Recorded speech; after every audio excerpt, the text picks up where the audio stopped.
কেন্দ্রিক সমস্যায় জর্জরিত।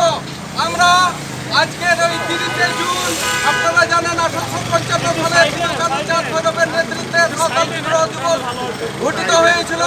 সেই দিনকে স্মরণার্থে এবং আজকের এই দিনে বাংলাদেশ সরকারের কাছে আমরা দাবি রাখছি, আমাদের বাংলাদেশের উত্তরাঞ্চল তথা সমতল অঞ্চলের জন্য যেন আদিবাসীদের পৃথক ভূমি কমিশন গঠন করে দেওয়া হয় এবং সেই সাথে আমাদের ছেলে মেয়েদের জন্য থাকার এবং আমাদের সামাজিক কার্যক্রম পরিচালনার জন্য ঢাকায় কোনো আমাদের আবাসস্থল কিংবা এরকম কোনো জায়গা নেই। আমরা বর্তমান সরকারের কাছে দাবি রাখছি আমাদের জন্য যেন একটি জায়গা নির্ধারণ করে দেওয়া হয়। আপনারা ইতিমধ্যে অবগত আছেন পার্বত্য চট্টগ্রামের আদিবাসীদের জন্য প্রধানমন্ত্রী শেখ হাসিনা কমপ্লেক্স নির্মাণ করে দেওয়া হয়েছে।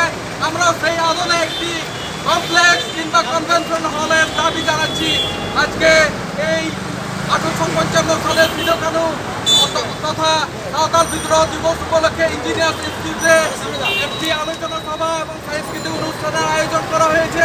সেই অনুষ্ঠানে আপনাদের সকলকে আমন্ত্রণ জানাচ্ছি এবং আমাদের কথাগুলো প্রিয় সাংবাদিক ভাইয়েরা আপনারা প্রচার করবেন, আমাদের এই দুঃখ দুর্দশার কথাগুলো আপনারা বলবেন।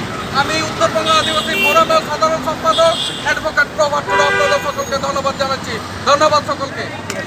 169তম মহান সাঁওতাল বিদ্রোহ দিবস, এই উপলক্ষে তারা শোভাযাত্রা এবং শোভাযাত্রা শেষে তারা জাতীয় প্রেস ক্লাবের সামনে আমাদেরকে সংক্ষিপ্ত একটি সাক্ষাৎ দিল এবং এই সাক্ষাৎটি আমরা গ্রহণ করলাম।